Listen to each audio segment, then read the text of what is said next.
А как вообще, проходят торги? Как это выглядит? Вот вы говорили, что весь процесс он онлайн. То есть как происходит от, приема заявки до исполнения? Торги проходят согласно утвержденным правилам биржевых торгов.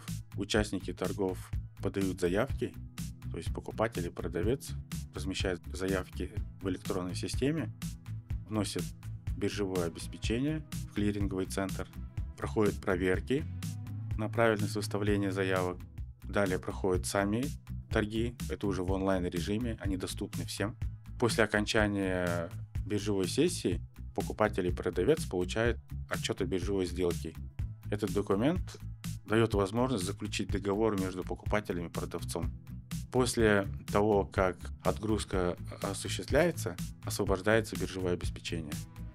Все сделки, все заявки на товарную биржу подаются через участников, членов биржи. Члены биржи — это наши брокера, которые аккредитованы на бирже, а также дилеры. Брокера, кто такие брокера? Это, условно говоря, посредники, которые выступают по заявке клиента. И эту заявку выставляют уже на товарную биржу. Дилера — это непосредственно производители товаров.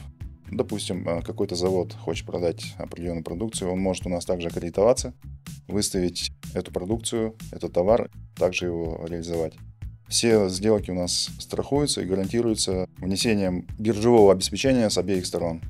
Соответственно, то, что кто-то там не исполнит обязательства между сторонами, такое исключено. Если вдруг такое произойдет, согласно правил, биржевое обеспечение, оно будет являться гарантом, да, но если произошел какой-то форс-мажор или еще что-то, то это биржевое обеспечение, внесенное этой стороной, переходит на счет той пострадавшей стороны.